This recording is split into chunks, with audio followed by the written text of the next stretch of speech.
Halo Sobat ATR BPN. Sobat, pernah kepikiran gak sih kalau kalian tuh bisa akses informasi layanan pertanahan dalam satu genggaman? Semua urusan jadi mudah dan gampang. Nah, kalian penasaran gak sih gimana caranya? Kali ini kita ada di podcast Kementerian ATR BPN bersama saya, Nanda, dan juga bersama Mas Imam. Dari Pusdatin ya Mas? Pusdatin. Halo Sobat.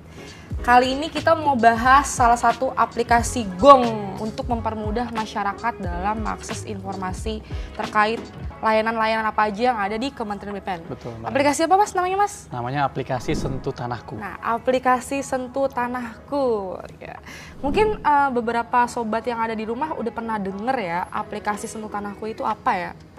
Dan kegunaannya itu apa? Nah, sekarang kita pengen gali lebih dalam nih, sebenarnya aplikasi Sentuh Tanahku tuh apa gitu Mas? Silakan Mas Imam dijawab. Mungkin bisa perkenalan diri sedikit ya Mas. Oke. Halo Mbak Nanda, halo Sobat ATR BPN. Kenalin, aku Imam Nur Hidayat, Pranata Komputer Ahli Pertama dari Pusdatin, Kementerian ATR BPN. Jadi di Pusdatin ini saya di bidang inovasi dan pengembangan sistem informasi, di mana bidang ini bertanggung jawab untuk mengelola dan mengembangkan aplikasi-aplikasi guna mendukung layanan pertanahan Mbak Nanda. Jadi salah satunya itu ya Sentuh Tanahku yang akan kita bahas kali ini. Jadi Sentuh Tanahku ini aplikasi resmi dari Kementerian ATR BPN yang bertujuan untuk memberikan akses kepada masyarakat untuk mendapatkan informasi dan layanan pertanahan secara digital. Jadi untuk sejarahnya ini Sentuh Tanahku ini sudah dikembangkan dari tahun 2017 Mbak Nanda. Jadi dari 2017 sampai sekarang masih terus dikembangkan. Dan tentunya ada banyak sekali fitur ya yang di aplikasi Sentuh Tanahku ini yang bisa Mbak Nanda atau teman-teman sekalian gunakan. Di antaranya Mbak Nanda bisa cari bidang, misalnya Mbak Nanda punya sertifikat. Mbak Nanda bisa mengecek tuh apakah bidangnya sudah dipetakan atau belum. Lalu bentuknya seperti apa, lokasinya di mana. Itu Mbak Nanda bisa ngecek di Sentuh Tanahku. Lalu kalau Mbak Nanda juga atau teman-teman punya berkas di kantor pertanahan, itu juga bisa kita cek posisi berkasnya, status berkasnya, itu bisa kita lacak dari Sentuh Tanahku. Lalu ada juga fitur-fitur lainnya seperti antrian online, kita juga bisa mengecek keaslian sertifikat elektronik melalui Sentuh Tanahku, dan kita juga bisa melihat daftar sertifikat yang kita punya. Kalau kita punya sertifikat tanah ya, nanti kita bisa mengecek dari Sentuh Tanahku. Seperti itu, Pak Nanda. Sebenarnya kalau yang dijelasin sama Mas Imam tadi tuh Sentuh Tanahku tuh bener-bener gong banget ya buat masyarakat. Kalau misalnya awam banget terkait informasi-informasi pertanahan, karena kita tuh sebenarnya punya 60 lebih layanan pertanahan, dan itu tuh di 60 lebih layanan pertanahan itu kan ada persyaratan, terus tarif yang harus dikeluarkan dalam menggunakan layanan itu. Dan di Sentuh Tanahku ternyata ada fitur itu ya Mas, kita buat tahu. Ada salah satunya. Jadi namanya itu fitur info layanan. Jadi di info layanan ini kita bisa tahu nih layanan-layanan apa aja yang ada di BPN, terus kita juga bisa tahu persyaratannya apa aja kalau kita ingin mendaftarkan layanan tersebut. Bahkan kita bisa melakukan perhitungan simulasi biaya. Jadi misalnya saya mau jual beli tanah, nah itu saya bisa mengecek tuh estimasi biayanya. Jadi nanti saya tinggal masukkan luas tanah saya, lalu nanti secara otomatis by system itu akan menghitungkan perkiraan biayanya. Nah, terus masyarakat kalau misalnya mau ngurus pertanahan, itu tuh dikhawatirkan harus bolak-balik, apalagi untuk beberapa masyarakat yang dia tinggalnya tuh di daerah-daerah yang terpencil. Misalnya dari rumahnya dan ke kantor pertanahan tuh jauh lokasinya. Cuman untuk nanya misalnya berkas apa aja yang saya harus bawa, terus berapa uang yang harus saya siapkan gitu. Itu ternyata kalau masyarakat punya aplikasi Sentuh Tanahku itu bisa mempermudah banget ya Mas? Bisa banget Mbak Nanda, ya. Terutama mungkin untuk teman-teman kita di daerah timur ya, yang lokasinya dari rumah ke kantor pertanahan itu sangat jauh sekali ya. Jadi dengan adanya Sentuh Tanahku ini, teman-teman sudah bisa tahu tuh persyaratan berkasnya apa saja yang dibutuhkan dan kira-kira biayanya berapa.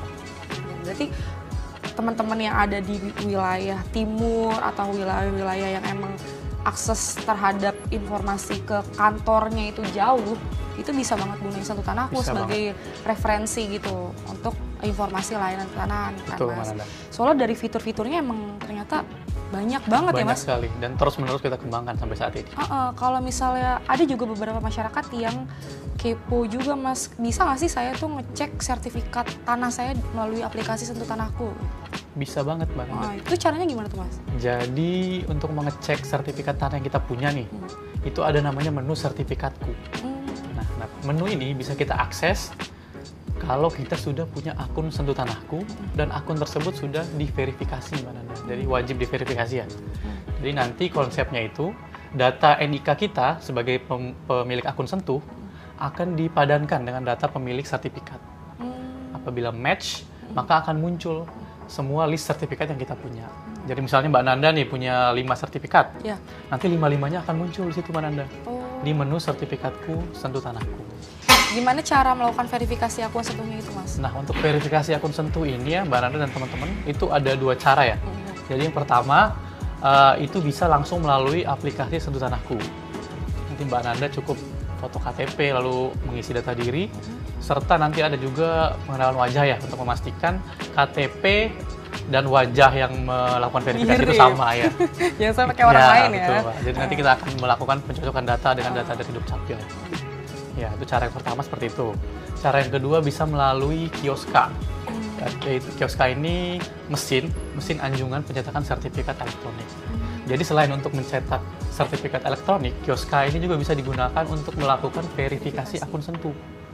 Ya, jadi untuk Kioska ini kalau tidak salah sudah tersebar ke 104 lokasi ya, di seluruh Indonesia. Jadi bisa lewat itu juga untuk verifikasi akun. Di Sentuh Tanahku ada namanya menu swap plotting. Jadi nanti Mbak Nanda tinggal cari lokasi bidang tanahnya di petanya. Lalu nanti Mbak Nanda ini melakukan plotting manual. Oh bisa? Bisa. Masyarakat bisa melakukan plotting manual Bisa. ya? Caranya itu Mas? Nanti tinggal Mbak Nanda pilih dulu. Biasa pertama milih dulu nih, bidang tanahnya ini sudah bersertifikat atau belum. Kalau misalnya sudah bersertifikat, nanti Mbak Nanda upload menginput kelengkapan data sertifikatnya, nomornya, lalu nanti juga ada dokumen dan lain sebagainya. Nah, nanti setelah itu Mbak Nanda melakukan plotting. Plotting ini istilahnya menggambar bidangnya secara mandiri. Jadi nanti kalau bidangnya kotak ya ini Mbak Nanda gambarkan kotaknya sesuai dengan lokasi bidang tanah Mbak Nanda. Itu gunanya untuk apa tuh Mas? Itu gunanya agar data bidang tanah Mbak Nanda itu terpetakan di BPN. Kenapa nggak BPN aja melakukan swap plotting itu? Nah, kenapa harus masyarakat sendiri? Ini itu biasanya untuk sertifikat lama Mbak Nanda, misalnya tahun 80-an. Ketika itu kan belum ada kita ya, GWKP kalau sekarang ya. Ketika itu belum ada GWKP, jadi pemetaannya itu belum secara sistem, belum terpusat. Jadi ada beberapa sertifikat yang memang belum terpetakan. Jadi cara untuk memetakannya itu ya, pertama bisa Mbak Nanda datang ke kantor pertanahan, meminta untuk cek plotting. Nanti dari kantor pertanahan yang melakukan plotting. Atau bisa Mbak Nanda sendiri nih yang melakukan swap plotting melalui aplikasi Sentuh Tanahku tadi. Tapi nanti itu akan diverifikasi lagi oleh teman-teman di kantor pertanahan. Pertanyaan aku, apakah bisa diverifikasi lagi? Karena kan pasti akan bersinggungan sama tetangga yang berbatasan. Misalnya harus diverifikasi. Kok jadi berkurang luasan plottingannya atau bertambah, itu kan bisa kemungkinan. Berarti nanti setelah masyarakat bikin plottingan sendiri, itu diverifikasi lagi kan? Sesuai sama keadaan real di lapangannya kan Mas? Nggak mungkin main di plot-plot aja, bisa-bisa banyak masyarakat yang lebih-lebihin luasan yang realnya kan? Nah Mas, kalau misalnya kita nih butuh mitra Mas, terkait layanan pertanahan kita nih, itu tuh mau cari tahu itu lewat Sentuh Tanahku bisa juga mitra-mitra itu? Kalau daftar mitra itu ada namanya menu mitra kerja. Jadi misalnya Mbak Nanda baru pindah nih misalnya ke Aceh Timur misalnya. Itu jauh ya Mas? Iya, ke Aceh Timur. Terus Mbak Nanda mau jual beli tanah misalnya di situ kan. Mbak Nanda cari PPAT dong pasti kan? Iya, cari PPAT. Karena Mbak Nanda harus membuat akta jual belinya. Nah, itu ada namanya menu mitra kerja. Jadi nanti Mbak Nanda pilih saja lokasi Mbak Nanda, misalnya Aceh Timur, nanti akan muncul daftar PPAT di lokasi tersebut. Beserta info alamatnya, data dirinya, dan lain sebagainya. Jadi jelas ya, yang terdaftar dalam mitra kerja itu benar-benar rekanan yang emang sudah terverifikasi dari BPN ya. Apa aja sih Mas di mitra kerja itu? Di mitra kerja itu ada PPAT, surveyor, penilai tanah. Ya, ada 3 itu. Nah itu udah mudah banget dong. Berarti masyarakat udah dikasih akses yang cukup transparan dan mudah gitu di era digital sekarang. Kalau misalnya buat kita nih yang pengen ngurus layanan pertanahan, tapi kita tuh sibuk gitu. Sibuk untuk ngatur jadwal, kayak kapan harus ke Kanta, hari apa ya, jam berapa ya. Terus takut kalau misalnya Kanta tuh antriannya panjang. Itu ada fitur nggak sih di Sentuh Tanahku yang bisa mempermudah masyarakat? Oke, jadi ada yang namanya antrian online, Mbak Nanda. Jadi antrian online ini itu sudah diterapkan hampir di semua kantor pertanahan kalau untuk sekarang. Oh, iya? Jadi kalau Mbak Nanda kantor pertanahan ingin mengurus berkas pertanahan dan lain sebagainya, itu harus mengambil yang namanya antrian online. Nah, cara mengambilnya ada dua, Mbak Nanda. Pertama itu bisa langsung ke kantor pertanahan, itu ada namanya Android POS. Jadi Mbak Nanda langsung datang ke kantor pertanahan, mengambil antrian di situ juga. Lalu cara kedua melalui Sentuh Tanahku. Jadi Mbak Nanda bisa mengambil antrian melalui aplikasi Sentuh Tanahku. Nah, kelebihannya apa? Kelebihannya kalau kita mengambil antrian dengan Sentuh Tanahku, itu kita bisa mengambil antrian jauh-jauh hari, Mbak Nanda. Jadi misalkan saya mau ke Kantah Bekasi misalnya minggu depan, itu dari hari ini saya sudah bisa mengambil antriannya. Dan juga kelebihannya lagi, Mbak Nanda nih, kalau kita ambil antrian dari Sentuh Tanahku, itu kita bisa mendapatkan notifikasi. Jadi misalnya Mbak Nanda antrian ke-10. Nah, nanti kalau antrian Mbak Nanda itu sudah dekat, mau dipanggil, nanti ada notifnya di HP. Oh, di aplikasi itu? Di aplikasi Sentuh Tanahku. Oh. Antrian Keren. Anda sebentar lagi akan dipanggil, seperti itu. Jadi bisa ditinggal makan ketoprak Bisa, dulu jadi ya? misalnya kalau antrian Mbak Nanda nomor 100 nih, misalnya nih, masih lama dipanggilnya nih. Masih lama. Ya udah, Mbak Nanda ngopi dulu kemana Ngopi gitu dulu, kan. nongki dulu. Nongki Ntar dulu. kalau udah deket baru kita Udah deket, baru nunggu di kantor. Itu sebenarnya mengurangi jumlah antrian ya Mas di Kanta ya? Iya, mengatur antrian sih, Iya. mengatur jumlah antrian berlebih tertib. Pernah juga ngubek-ngubek aplikasi Sentuh Tanahku, kepo sama dua fitur ini sebenarnya. Karena dua fitur ini salah satu fitur yang masyarakat tuh bisa banget tahu tentang tanahnya dia sama berkasnya dia juga. Fitur cari berkas dan juga cari bidang ya Mas. Nah, Kalau bisa dijelasin nggak Mas fitur ini tuh? kalau berkasnya dia, tanahnya dia, ini berarti kayaknya lebih cocok ke fitur yang namanya berkasku. Jadi Beda berkasku sama cari bidang. berkasku dan cari berkas ini beda. Kalau cari bedanya berkasnya kita bisa nyari aja berkas Mbak Nanda juga saya bisa cari. Oh gitu? Iya, Bisa cari berkas orang? bisa. Kan kita cuma mengecek statusnya aja. Oh, ngecek status ya? Ah. Ada disclaimer ya? Iya, tapi kalau berkasku itu berkas yang sudah ngelink nih dengan KTP dari Mbak Nanda. Misalnya Mbak Nanda sebagai penjual tanah. Nah, nanti di berkasku itu akan muncul. Atau misalnya Mbak Nanda beli tanah nih misalnya, daftarkan ke BPN. Nah, nanti di berkasku itu akan muncul berkas Mbak Nanda. Di mana Mbak Nanda sebagai pemberi kuasa misalnya. Iya, iya. Ya. Nanti akan muncul di situ. Mbak Nanda juga bisa ngecek status berkasnya, posisinya di mana, itu bisa dicek melalui Sentuh Tanah ini. Kalau misalnya aku punya sertifikat tanah elektronik, terus Mas mau lihat sertifikat aku tuh bisa lewat aplikasi Sentuh Tanahku? Itu ada fiturnya, Mbak. Oh, Jadi ada namanya itu bagikan sertifikat elektronik. Jadi kita bisa memberikan akses sementara untuk pengguna Sentuh lain untuk melihat sertifikat kita. Itu gunanya untuk apa? Misalnya nih Mbak Nanda mau jual tanah. Nah, terus kan si pembelinya, calon pembeli ini mau ngelihat nih sertifikat elektroniknya Mbak Nanda. Nah, itu Mbak Nanda bisa membagikan aksesnya. Nanti bisa dibatasi waktu. Jadi Oh, ada misalnya batasnya. ya Mbak Nanda pengen ngasih akses sehari aja, ya udah bisa. Nanti dia si calon pembeli tadi bisa melihat di menu sertifikatku akan muncul sertifikat yang Mbak Nanda bagikan tadi. Tapi keamanannya terjamin tuh Mas? Keamanannya terjamin, Mbak Nanda. Karena itu kan sertifikat sudah kita watermark ya, tidak bisa di screenshot juga kalau dari situ. Oh tuh. Jadi cuma bisa diakses melalui Sentuh Tanahku. Di watermark ya guys, jadi itu nggak bisa di screenshot dan jadi kita menghindari manipulasi secara Betul. digital juga sebenarnya. Betul, Mbak Nanda. Sebenarnya itu sih yang dikhawatirkan sama masyarakat, karena kalau dari tadi dengerin penjelasannya dari Mas Imam nih, Sentuh Tanahku tuh ibaratnya kayak brankas digitalnya ya Betul. dari dokumen-dokumen pertanahan yang kita punya. Mas, di Sentuh Tanahku juga aku lihat nih ada fitur kantor pertanahan. Itu tuh apa sih Mas? Itu fitur kantor pertanahan itu untuk memberikan kita ini, Mbak ya, list-list Kanta apa aja sih yang ada di BPN ini, terus alamatnya di mana. Oh gitu ya, Terus, jadi kita bahas ya. Iya, terus Kanta kita juga banyak banget. terus juga alamatnya di mana, terus apakah kantor pertanahan ini sudah menjalankan seperti sertifikat elektronik, antrian online. Itu ada infonya di situ. Iya, apakah Kanta ini sudah ada anjungan penyatakan Kioska sertifikatnya itu. secara mandiri, kioska, dan juga apakah dia sudah peralihan elektronik. Jadi bisa dilihat di situ. Kalau misalnya berkas kita masih sertifikat analog yang hijau, itu bisa juga dicek di Sentuh Tanahku.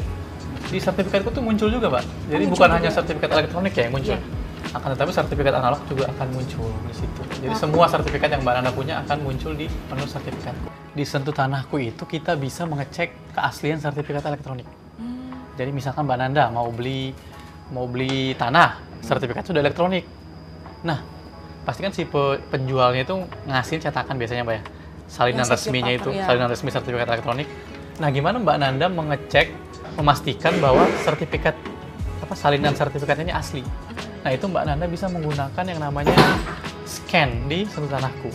Jadi, Scan barcode ya, scan gitu. barcode. Nanti di halaman kedua cetakan itu biasanya ada QR code tuh, Mbak. Iya, iya. Nah, nanti Mbak Nanda scan aja dengan menu scan yang ada di Sentuh Tanahku.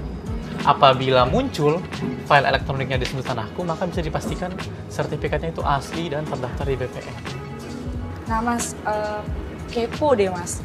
Berapa sih sekarang rating Sentuh Tanahku aplikasi ini di Google Play Store? Ratingnya terakhir saya cek ya Mbak Nanda ya, tadi pagi itu 4,8.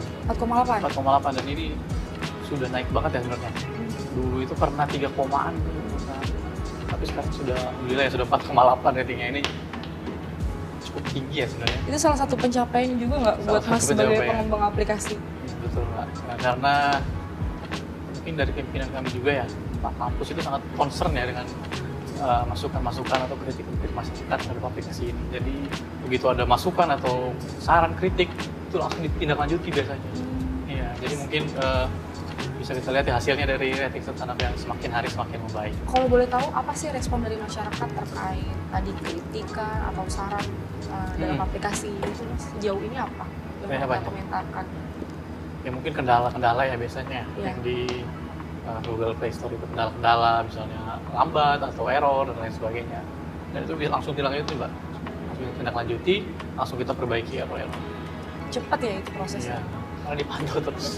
Kalau dari rating 3 komaan sekarang jadi 4,8 itu termasuk tinggi Mas.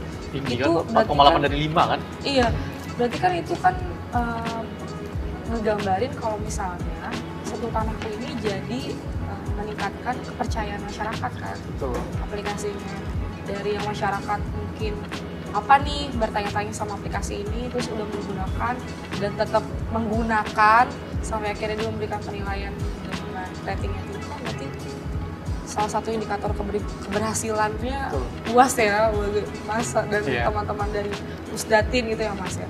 Nah apa aja sih yang pengen dikembangin lagi Mas? Mungkin kan pasti terus perkembangan zaman ngikutin kebutuhan masyarakat juga gitu. Iya. Ada rencana pengembangan dari aplikasi ini gitu? Kalau sekarang sih yang pasti kita fokusnya ke ini Mbak ya, memperbaiki mungkin dari segi tampilannya, terus dari juga memperbaiki bug-bugnya kalau ada. Lalu mungkin ada pengembangan berikutnya, sekarang sih kita lagi ingin mengembangkan yang namanya chatbot. Jadi Chatbot? Jadi chatbot ini Kayak ChatGPT gitu ya? Iya, based on AI. Jadi, ya, jadi nanti kalau Mbak Nanda punya pertanyaan misalnya seputar Sentuh Tanahku atau layanan pertanahan, Wah, itu bisa ditanyakan saja ke chatbot. itu keren sih. Iya, itu ke depannya Mbak. Oh, ke depannya Sedang di dikembangkan. aplikasi itu. Di aplikasi itu, misalnya Mbak Nanda pengen apa ya, jual beli tanah misalnya, terus Mbak Nanda tanyakan aja dari situ sarannya apa aja, Iya. Jadi bisa lebih cepat sih biayanya berapa, sebenarnya. iya. Iya. Kenapa sih masyarakat tuh harus download aplikasi Sentuh Tanahku? Oke, ya. biar masyarakat tuh ayo download. Iya. Jadi kenapa sih kita harus download Sentuh Tanahku, Mbak Nanda? Iya. Nah ini kan apalagi di era sertifikat elektronik seperti sekarang ini, Sentuh Tanahku ini wajib sekali kita miliki apalagi kalau kita punya sertifikat tanah elektronik. Apalagi kalau punya aset. Iya, apalagi punya aset tanah. Misalnya Mbak Nanda punya 10 sertifikat elektronik. Nah, itu Mbak Nanda wajib tuh punya aplikasi Sentuh Tanahku. Karena di situ Mbak Nanda bisa monitor. Oh iya benar. Bisa monitor sertifikat yang Mbak Nanda punya. Mbak Nanda juga bisa apa ya? Bisa mendapat informasi-informasi lah mengenai misalnya bidang tanah Mbak Nanda. Di situ Mbak Nanda bisa juga apa ya, mengecek, bahkan Mbak Nanda bisa mengecek rute nih dari bidang tanah Mbak Nanda, lokasinya, ngecek rute lokasi ke bidang tanah Mbak Nanda. Jadi di menu sertifikatku tadi kan ada bidangnya tuh, nanti akan muncul bidang tanahnya Mbak Nanda. Kalau diklik nanti akan muncul bidang tanahnya. Nah, dari bidang tanah ini saya bisa ngecek lokasi rute dari lokasi saya ke bidang tanah tersebut, kayak Google Maps lah. Iya. Ya, jadi misalnya Mbak Nanda beli tanah atau ngapain itu bisa mengecek rutenya dari situ. Seperti itu. Dan Sentuh Tanahku ini yang perlu diperhatikan ya, Bapak Ibu semua ya. Sentuh Tanahku ini hanya tersedia dalam platform mobile ya, hanya di Android dan iOS. Soalnya kemarin ada yang membuat Sentuh Tanahku dalam versi web. Oh iya. Iya, sentuhtanahku.id kalau nggak salah. Bukan keluaran kita. Bukan keluarga kita. Itu hoax ya, guys. Kami dari Kementerian BPN hanya mengeluarkan Sentuh Tanahku itu dalam bentuk mobile, format mobile. Kalau ada yang mengatasnamakan Sentuh Tanahku dalam website itu kita pastikan hoax. Bisa dipastikan fraud ya atau penipuan itu. Bertujuan untuk phishing atau mencuri data diri dari Bapak Ibu. Jadi masyarakat tuh udah nggak perlu banyak effort lagi dan bingung lagi kalau misalnya gimana ya cara harus bikin sertifikat elektronik, terus mau cek sertifikat elektronik kita asli apa enggak, terus mau plot bidang kayak gimana, Betul. terus mau cari berkas kayak gimana, terus mau cari daftar PPAT gimana, itu bisa banget akses di Sentuh Tanahku. Sentuh Tanahku ternyata benar-benar berikan kemudahan buat masyarakat dalam urusan pertanahan. Itu ya Mas. Betul, ya? Pak Nanda. Nah, kayaknya nggak perlu worry lagi deh buat masyarakat dan mikir-mikir lagi untuk nggak download. Betul. Harus download. Apalagi kalau kita punya sertifikat. Iya, Sertifikat. kalau punya aset tuh harus download. Iya. Tadi Mas Imam juga bilang kalau di Sentuh Tanahku kita juga bisa monitoring aset kita. Betul. Dan kita tunggu ya Mas fitur-fitur terbarunya termasuk Siap. chatbot itu. Siap, Pak Nanda. Sekiranya kayaknya di era digital sekarang, apalagi era chat GPT, AI itu bener-bener bisa ngemudahin masyarakat banget. Karena kan sekarang informasi tuh semakin cepat dan pesat ya, dan dituntutnya tuh bisa lebih masif dalam pemberian informasi. Oke teman-teman, jadi segitu dulu nih ya, kita ngebedah aplikasi Sentuh Tanahku bersama dengan Mas Imam. Kayaknya udah cukup ya buat teman-teman paham dan tahu Sentuh Tanahku ini apa aja fitur-fiturnya dan kenapa sobat-sobat tuh harus banget download, nggak usah pikir-pikir lagi. Sentuh Tanahku itu benar-benar salah satu aplikasi yang memberikan transparan dan juga informatif kepada masyarakat yang emang nggak cuma punya aset ya, emang pengen ngurus pertanahan, layanan pertanahan itu nggak perlu datang ke kantor pertanahan. Itu sih ya teman-teman. Oke, untuk masyarakat Indonesia, untuk teman-teman ya, jangan lupa untuk download aplikasi Sentuh Tanahku karena di aplikasi ini banyak sekali fitur-fitur yang teman-teman bisa gunakan dan tentunya bermanfaat ya untuk pengurusan layanan pertanahan. Oke. Sekian dulu podcast dari kita. Ya, pesan kita cuma satu, jangan lupa download aplikasi Sentuh Tanahku dan juga jangan lupa ya beli rating yang tertinggi buat aplikasi kita. Oke? Ya, kita ketemu lagi di podcast selanjutnya. Sampai jumpa, saya Nanda dan Mas Imam. Pamit undur diri.